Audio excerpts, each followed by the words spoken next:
All right, today we're diving into the really tricky world of psychological manipulation.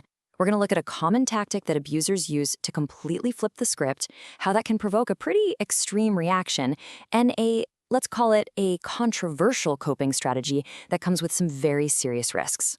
Let's get right into it. You know that feeling? It's so confusing. One minute you're trying to address a real problem, and the next you're the one apologizing. You walk away feeling like you're completely unreasonable, maybe even abusive yourself. Well, that whole reversal, it's often no accident. It can be a very deliberate tactic. So, before we can even get to the specific tactics, we really have to understand the environment where they grow. The soil, if you will, for manipulation in any relationship is almost always an imbalance of power. Yeah, according to Daphne King, an expert over at George Mason University, this isn't just some side issue. The entire structure of an abusive dynamic is built on one person having more control or influence over the other. It's the central operating principle. And this power imbalance can be super subtle.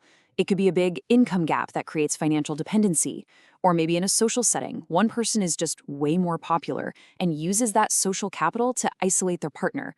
The key takeaway here is that this dependency creates the perfect opportunity for control. Okay, so with that power imbalance in place, perpetrators often turn to a very specific and honestly shockingly common playbook when they're called out. It's a tactic known by the acronym DARVO. DARVO is a term that was actually coined by researcher Jennifer Freyd. And as this definition from a study in PubMed Central explains, it's pretty much a go-to defense for wrongdoers.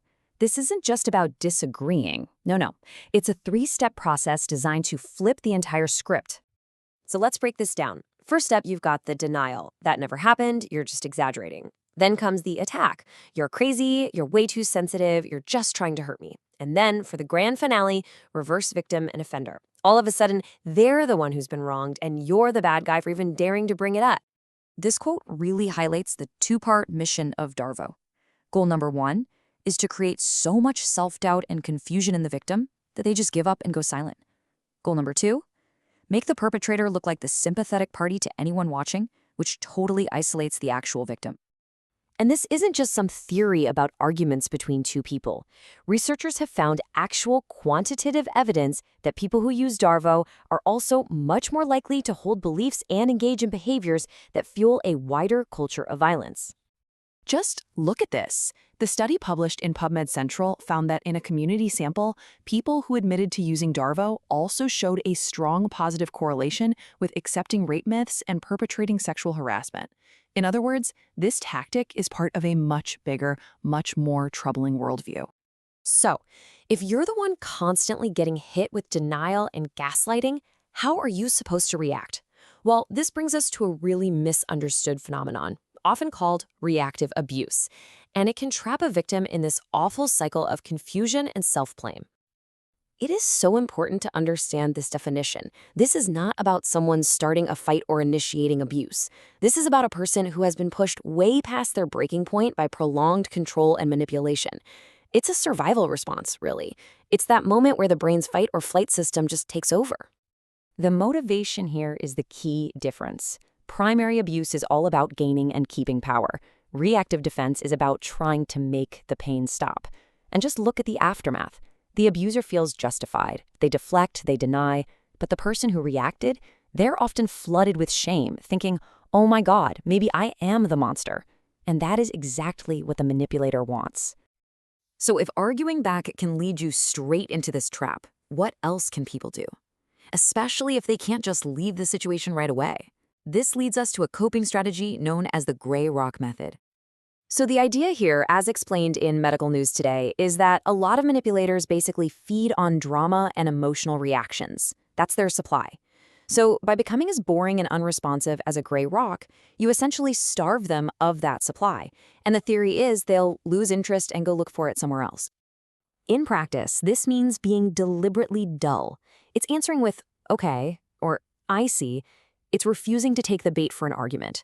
You're basically making yourself a conversational dead end, giving the manipulator absolutely nothing to work with. But, and this is so, so important, this method is not a magic solution. It is an anecdotal strategy, and it comes with very real dangers that we absolutely have to talk about. So here's the crucial point. While you might see a lot of people talking about this strategy online, there are no scientific studies to back it up.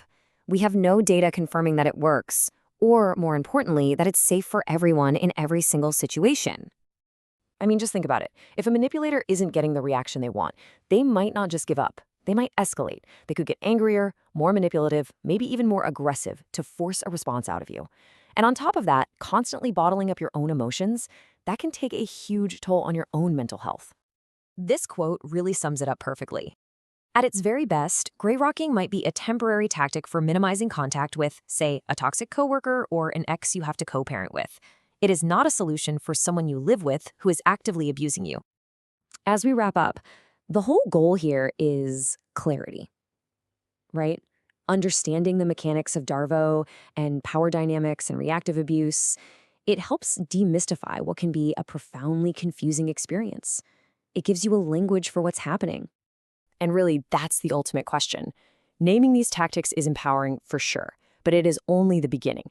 The real path forward involves safety planning, seeking support from professionals, and finding a way to break that cycle for good. Thanks for watching.